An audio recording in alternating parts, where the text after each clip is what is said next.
السلام علیکم ورحمۃ اللہ وبرکاتہ۔ آج کا ہمارا ولاگ ہے شہد کی تلاش میں۔ جمعے کی ایک خوبصورت صبح تھی جب اچانک خبر ملی کہ لال سہارا کے گھنے جنگلات میں مکھیرے شہد اتار رہے ہیں۔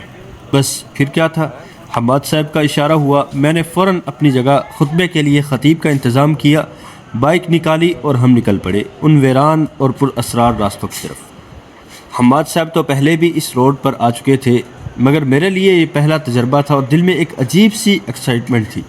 راستے میں سیفن ہیڈ آیا جو کہ دریائے ستلج پر بنا ہوا ہے۔ دریائے ستلج جو کبھی پنجاب کا سب سے سرکش دریا کہلاتا تھا، رقبے کے لحاظ سے پاکستان کے سب سے بڑے دریاؤں میں سے ایک ہے۔ اس کے سوکھے پاٹ آج بھی اپنی وسعت کی گواہی دیتے ہیں۔ خیر، سفر جاری رہا، ہم خیرپور پہنچے، خیرپور سے ہوتے ہوئے حاصل پور روڈ پر پہنچے۔ حاصل پور روڈ سے ملحق گزرتی ریلوے لائن کو دیکھ کر بچپن کی یادیں تازہ ہوگی۔ میں نے شیخ صاحب کو بتایا کہ کبھی یہی ریلوے لائن ہمارے گاؤں کے سامنے سے گزرتی تھی اور اس پر ریل گاڑی چلتی تھی، تو اس ریل گاڑی کی جو آواز تھی وہ ہمارے گھر تک پہنچتی تھی۔ مگر افسوس، اب یہ پٹری برسوں سے خاموش اور ویران پڑی ہے۔ راستے میں ایک اجڑا ہوا اسٹیشن بھی آیا جسے دیکھ کر محسوس ہوا کہ کسی وقت میں یہاں کیسی رونقیں رہی ہوں گی۔ وہاں کھڑے ہو کر کے ہم نے ایک ویڈیو بنائی، تھوڑا سا اس لمحے کو یادگار بنانے کے لیے۔ السلام علیکم جی اتیام بھائی، کہاں کھڑے ہیں اس وقت ہم؟ اس وقت شیخ ہم کھڑے ہیں گوٹ شاہ محمد۔ ہاں، یہ لال سوارا کے پاس ہے، اور ہم گزر رہے تھے تو نظر آیا کہ یار یہ ذرا پرانا ریلوے کا کوئی اسٹاپ وغیرہ ہے، یہاں پہ لوگ رکتے ہوں گے، تو یہ ساتھ ریلوے کی پٹری ہے۔ اب تو ختم ہو گئی ہے یہ باولپور سے حاصل پور روڈ جو ہے نا، اس سے آگے اب تو ایک عرصہ ہوا یہاں کو نظر نہیں آتی، لیکن یہاں کبھی تھی، تو بڑا اچھا ماحول لگ رہا ہے یہاں۔ صحرا بھی ہلکا ہلکا شروع ہو رہا ہے، صحرا دکھا دیتے ہیں اور ذرا دیکھیں ایک دفعہ۔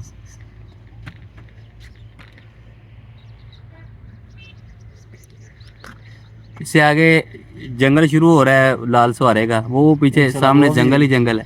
یہاں ہم شاید اتروانے جا رہے ہیں، وہاں پہنچ کے انشاءاللہ آپ سے ملاقات ہوتی ہے انشاءاللہ۔ پھر ہم وہاں سے چل پڑے۔ اب مسئلہ یہ تھا کہ نماز جمعہ کا وقت تیزی سے نکل رہا تھا۔ سڑک کنارے بہت سی مساجد نظر آئی، لیکن ہر طرف خاموشی اور ویرانی تھی۔ لال سہارا تک ہمیں کوئی ایسی مسجد نہیں ملی جہاں جمعہ ہو رہا ہو۔ پھر دل کو یہ کہہ کر تسلی دی کہ اللہ رب العزت نے مسافر کو رخصت دی ہے، وہ جمعے کی جگہ ظہر کی نماز ادا کر سکتا ہے۔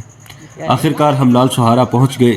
مکھیروں سے ملاقات ہوئی، انہوں نے ہمارے سامنے شہد کے چھتے نکالے، اور شہد کے بھرے ہوئے چھتے دیکھ کر یقین مانے منہ میں پانی آ گیا۔ السلام علیکم ورحمۃ اللہ وبرکاتہ۔ دیکھیں جی ماشاء اللہ چھتا بھی شہد سے بھرا ہوا ہے، اگر آپ کہیں تو توڑ کے سے توڑ لیتے۔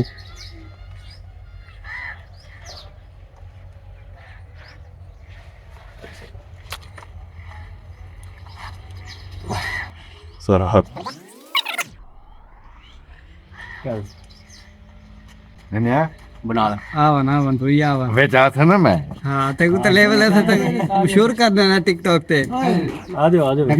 یعنی شہد انتہائی بہترین معیار اور ذائقے کی مکمل تسلی کرنے کے بعد ہم نے ریٹ طے کیا اور اپنی ضرورت کے مطابق ان سے شہد خریدا اور نکل پڑے۔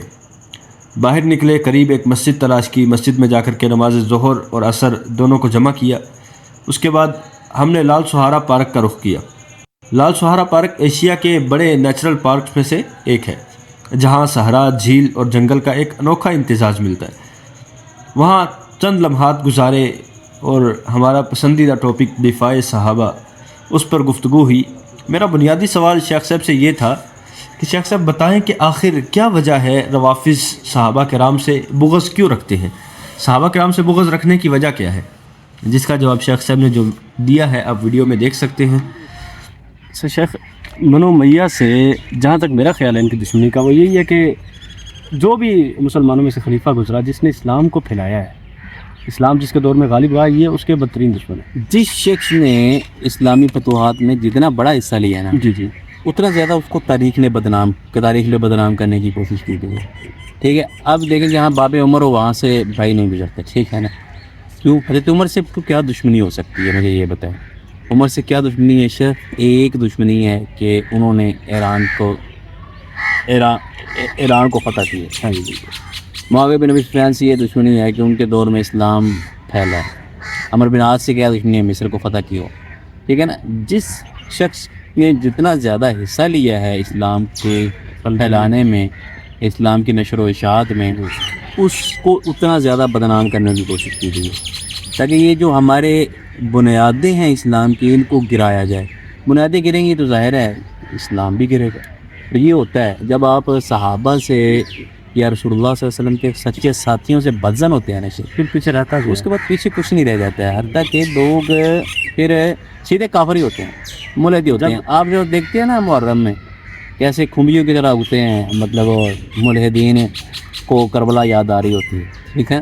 اصل میں وہ پرانا پیار ان سے چھپایا نہیں جا رہا۔ اچھا قسمت کی بات ہے شیخ، آج تک جتنے بھی مجھے دیکھیں نا، اب تھوڑا سا اس کو کھنگالے کے پیچھے کربلا ہی نکلے گا۔ ہاں پیچھے وہ مطلب کربلائی نہیں کہہ سکتے، کربلا سے تو کوئی تعلق نہیں، مطلب یہ نام نہاد کر دو، تو پیچھے سے وہ یوں کہہ لیں کہ ہمارے یہاں کہتے ہیں کھٹمل نکلے گا، کھٹمل نکلے گا، ہاں جی۔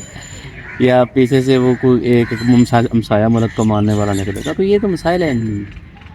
تو اس لیے یہ تو بہت سادہ سی بات ہے، اس میں صرف لمبی چوڑی بات نہیں۔ صرف ایران نہیں، اس میں دیکھیں مجوسیوں کے علاوہ یہودیوں کا بڑا کردار ہے۔ عبداللہ بن سبا یہودی ہے، یہودیوں کو بھی تکلیف ہے۔ یہود اصل میں مسئلہ یہی ہے نا، مسئلہ صرف اسلام سے جہاں بھی پہنچا ہے، جو غالب لوگ تھے نا اس وقت، انہوں نے اسلام کو گرانے کی کوشش کی۔ اب یہود کے ہاں یہ لال سہارا پارک میں چند لمحات گزارنے کے بعد ہم نے واپسی کا رخ کیا۔ واپسی پر بھوک نے برا حال کر دیا تھا کیونکہ صبح سے میں نے کچھ نہیں کھایا تھا۔